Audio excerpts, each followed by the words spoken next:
Olá, tudo bom? Estamos de novo aqui com vocês para trabalhar os conteúdos da apostila de Psicologia Organizacional. E é muito bom encontrar com você novamente.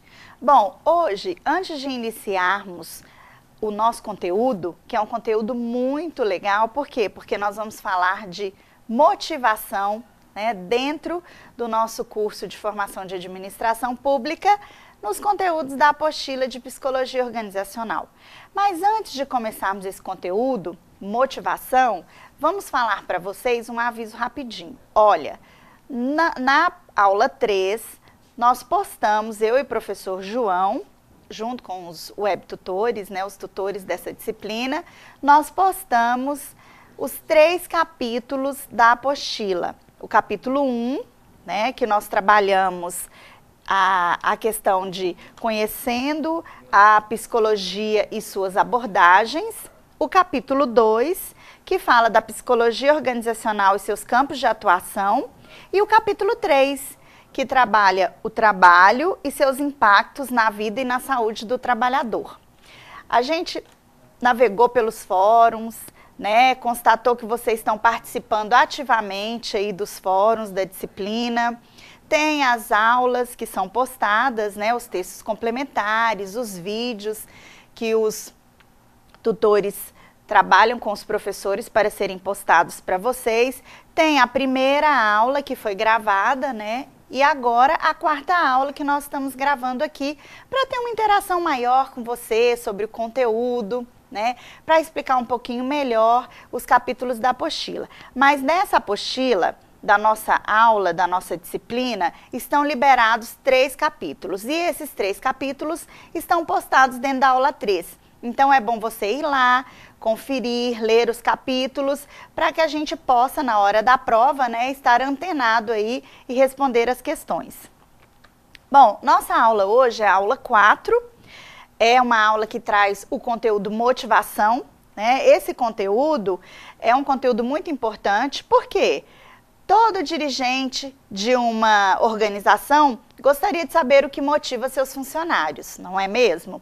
É importante você saber se estão todos motivados, O que é motivação para um, o que não é motivação para outro. E a psicologia organizacional, ela traz aí o conhecimento de teorias, tanto da administração, mesclado com a psicologia, que possam fornecer para você subsídios para que você detecte o que motiva um funcionário, o que não motiva outro, Então, o objetivo da nossa aula hoje, minha e do professor João, é exatamente trazer esse conteúdo aí, de as teorias da motivação, para que você compreenda, estabeleça isso, consiga, fazer um elo entre os colaboradores de uma organização, os trabalhadores de uma empresa e o administrador, o bom administrador. Bom, vamos entender então nesse slide o que é psicologia organizacional. O que é motivação? Bom, para Chiavenato 2007 ou Chiavenato 2003, motivação constitui um importante campo de conhecimento da natureza humana e da explicação do comportamento humano.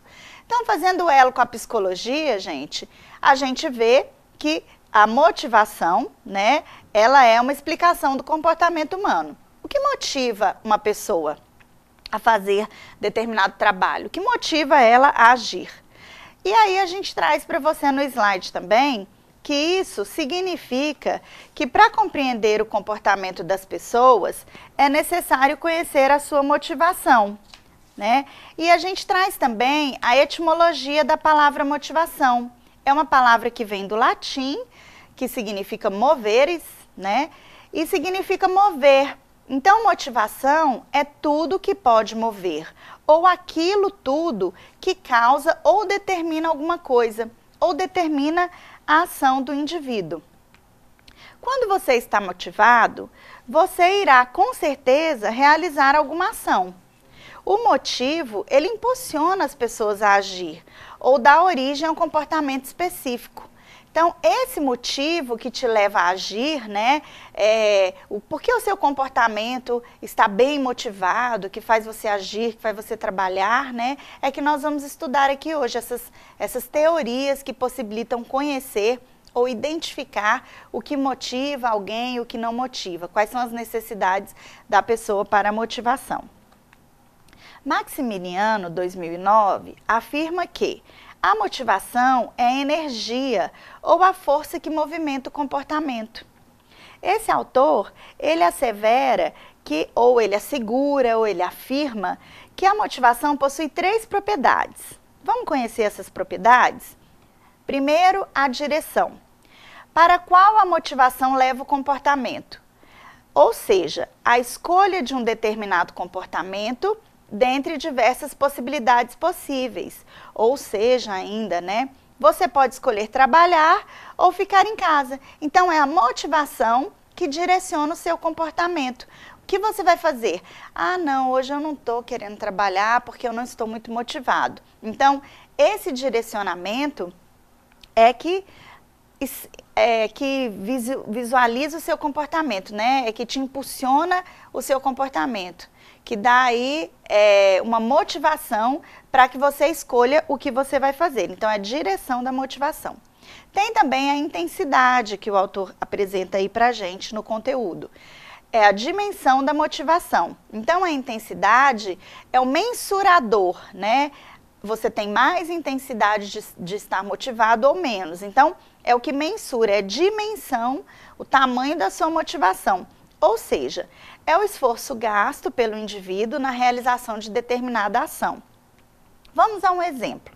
Um funcionário de uma organização pode desempenhar suas atividades com dedicação, eficiência, eficácia, alcançar resultados satisfatórios e rápidos, e o outro pode fazer a mesma atividade de forma vagarosa, sem muito comprometimento, porque a intensidade da motivação dele está pouca e a intensidade daquele que traz resultado satisfatório está muita. Então, a intensidade é o que mede, né, o que mensura, é a dimensão da sua motivação, conforme esse autor. Existe também a permanência, a duração da motivação, utilizando o exemplo dado no item anterior. Essa propriedade se relaciona ao período da motivação. Você está permanentemente motivado, né? E esse aí, só para recapitular, são as três propriedades que Maximiano afirma existir dentro da motivação. Então, por quanto tempo o funcionário continuará motivado a desempenhar suas atividades de forma rápida e satisfatória? Então, a permanência é uma das 3 propriedades que ele indica.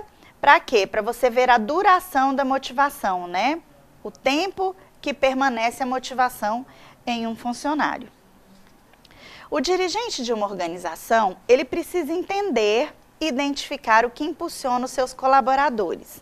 A motivação, ela é uma ação dirigida por objetivos, conjuntos de necessidade, de emoções, de valores, de expectativas e recompensas, tais como o que motiva, então, uma pessoa a ter essa intensidade, essa duração no trabalho, né? A permanência é o quê? Os fatores são salários, benefício, aprendizado, autoestima, né? Às vezes, um funcionário, ele está motivado pelo salário, pelo benefício que ele recebe. Tem outros do comportamento humano que não, que eles estão satisfeitos e motivados com a autoestima deles. É como eles realizam um trabalho, né? Com o aprendizado que aquele trabalho vai trazer. Ele está satisfeito porque ele gosta, né? O comportamento dele é motivado porque ele gosta de fazer aquele trabalho. Outros não, outros já estão motivados por causa dos benefícios ou dos salários, né? Então, é preciso averiguar se os colaboradores da empresa estão satisfeitos com o trabalho, com as atividades que desenvolvem e saber detectar o que é, né, que satisfaz aquele trabalhador ou aquele colaborador, juntando essas teorias que nós vamos explicar aqui para você de forma condensada. E depois você tem que ler esse capítulo que será postado posteriormente, né, na aula 4 ou na aula 5, que é o capítulo da apostila de psicologia organizacional. Então, essas teorias que a gente vai trabalhar aqui, lógico, é uma forma condensada porque o vídeo da nossa aula é rápido. mas vai dar subsídio, vai dar base para você, administrador público, para que você possa compreender o que é que motiva um funcionário ou um colaborador. Esse colaborador, ele é motivado só pelo salário, pelos benefícios? Ou ele é motivado também por aprendizado, por autoestima, né, por receber respeito e compreensão pelo que ele faz, né? Então, vamos dar uma olhadinha aqui nessas teorias para a gente aprender. As teorias motivacionais que tem nesse conteúdo são as teorias das necessidades de Maslow, de Abraham Maslow, que você verá também em outros conteúdos do curso de administração, a teoria dos fatores de Frederick Herzberg, a teoria de ERG, né, de Alderferie, e a teoria de McClelland.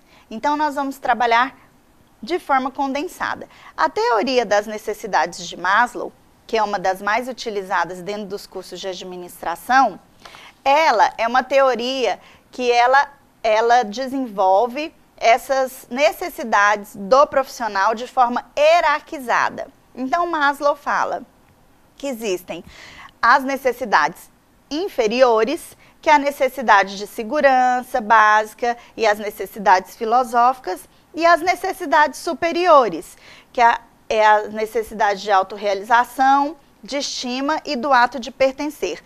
A gente está vendo aí uma pirâmide, porque na base da pirâmide estão as necessidades inferiores, que é a necessidade de segurança, né, as necessidades básicas e fisiológicas, que são fundamentais para a existência do ser humano, como Maslow prega, né? Essas necessidades são aquelas como alimentação, proteção, sexo, abrigo, repouso, exercício. Então, Maslow fala que primeiro o trabalhador tem que ter essas necessidades inferiores satisfeitas para que ele possa trabalhar com motivação e alcançar as necessidades superiores, que são as necessidades sociais, né, de pertencer, de ser aceito, de pertencer a um grupo, as necessidades de estima, que é a busca do status, da sua valorização social, né, dentro do organismo onde você trabalha, e a de autorrealização, que é a condição máxima de crescimento onde você trabalha, né, que é a busca do autoaperfeiçoamento, que é você estar super realizado, né, e ter alcançado o máximo dentro de uma organização. E aí ele trabalha essas necessidades de forma hierárquica. Primeiro, ele acredita que o funcionário tem que ter aquelas necessidades básicas satisfeitas, como moradia, proteção, segurança, para depois alcançar as necessidades superiores, que é de estima, né, que é de status social e que é de autorrealização com o seu trabalho. Depois, nós vamos confrontar aí a teoria de Maslow com a teoria de ERG. Por quê? É a teoria de Clayton Alderferie. Ele diz que as necessidades e a motivação do funcionário ou dos colaboradores de uma empresa, ela não tem que ser satisfeita de forma hierárquica. Então, ele faz um contraponto aí com Maslow. Ele diz que elas são agrupadas em três, como está aí no nosso slide, mas elas não são sequenciais, elas têm que ser de forma simultânea. Então, é preciso que exista a existência, né, que é a necessidade de segurança, a relatedness, né, que é de relacionamento e de estima, e a growth, que é de crescimento e necessidade, né, e autorrealização. Mas ele acredita que essas necessidades têm que ser motivadas, né, tem que ser trabalhadas com o funcionário de forma simultânea e não hierárquica, primeiro fazendo uma, depois outra e depois outra, né? Outra teoria que a gente tem aí para trabalhar com vocês é a teoria dos dois fatores. Essa teoria é de Herzberg e ela trabalha que as necessidades básicas e os fatores extrínsecos ou higiênicos no trabalho são não motivadores, entretanto, causam insatisfação. quando não são atendidas. Por exemplo, salários, benefícios, condições de trabalho, né? Relações com seu chefe está ruim, você não gosta dos seus colegas de trabalho. Então, esses fatores influenciam negativamente para a sua motivação. E os fatores motivacionais intrínsecos, que é a liberdade, a autonomia que você tem no trabalho, os desafios, as responsabilidades que é atribuída a você, as qualificações, conquistas, avanços e reconhecimentos são impulsionadores da motivação. Já a teoria de McLeod traz aí, de forma também não hierarquizada, né, contrapondo também Maslow, que a realização é a busca da excelência, a pessoa demonstra alta motivação e também busca autonomia no seu trabalho. Por isso, ele enfrenta os desafios, ele é motivado a enfrentar os desafios por causa da realização. Tem também a afiliação, que é o interesse por amizades. Essa pessoa se relaciona fortemente, né, no trabalho, a pessoa fica centrada na manutenção dos relacionamentos interpessoais, necessidade de ser aceito, então também é um motivo de motivação. O poder, interesse pela liderança, por status, o indivíduo sente motivado pelo desejo de influenciar, de mudar as condutas e as condutas alheias, né? Então, ele diz que a motivação vai depender da qualidade desses arranjos, né? Essas três necessidades de forma simultânea e não de forma hierarquizada, né? Mas trabalhadas como um todo, junto com o colaborador, junto com o funcionário. Nós vamos apontar aqui outras teorias motivacionais também, só para que você conheça.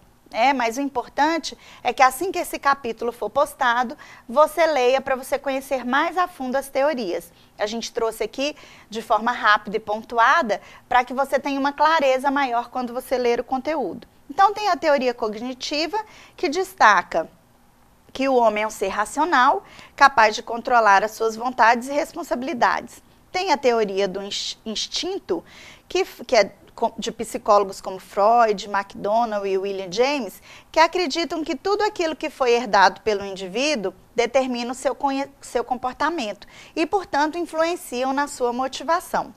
Tem a teoria do impulso, que nessa teoria a personalidade é um reduto de forças básicas que orienta o comportamento ou outro caminho. Então, se a sua personalidade é motivada, é de motivação, você vai com certeza trabalhar motivado. Então, essa teoria é a teoria do impulso. Ela aponta que a personalidade é um redutor de forças básicas e a personalidade é que orienta o comportamento do indivíduo na empresa ou na instituição que ele trabalha. Tem também a teoria do hedonismo e da motivação, que nessa teoria o principal foco é o prazer. É a busca pela satisfação dos desejos e, consequentemente, o afastamento do sofrimento. E tem a teoria behaviorista, que acredita que há uma relação entre um comportamento de uma pessoa, né, num determinado momento, e os acontecimentos vividos no passado. Então, você lembra do behaviorismo, que a gente trabalhou um pouquinho aqui na aula 1? Então, assim, a teoria behaviorista, ela coloca que o que motiva o comportamento do homem, na verdade, são as recompensas e punições recebidas na vivência passada. Esse aí é um pouquinho complexo, mas eu espero que vocês leiam o conteúdo para entenderem melhor sobre essas teorias que a gente trouxe aqui.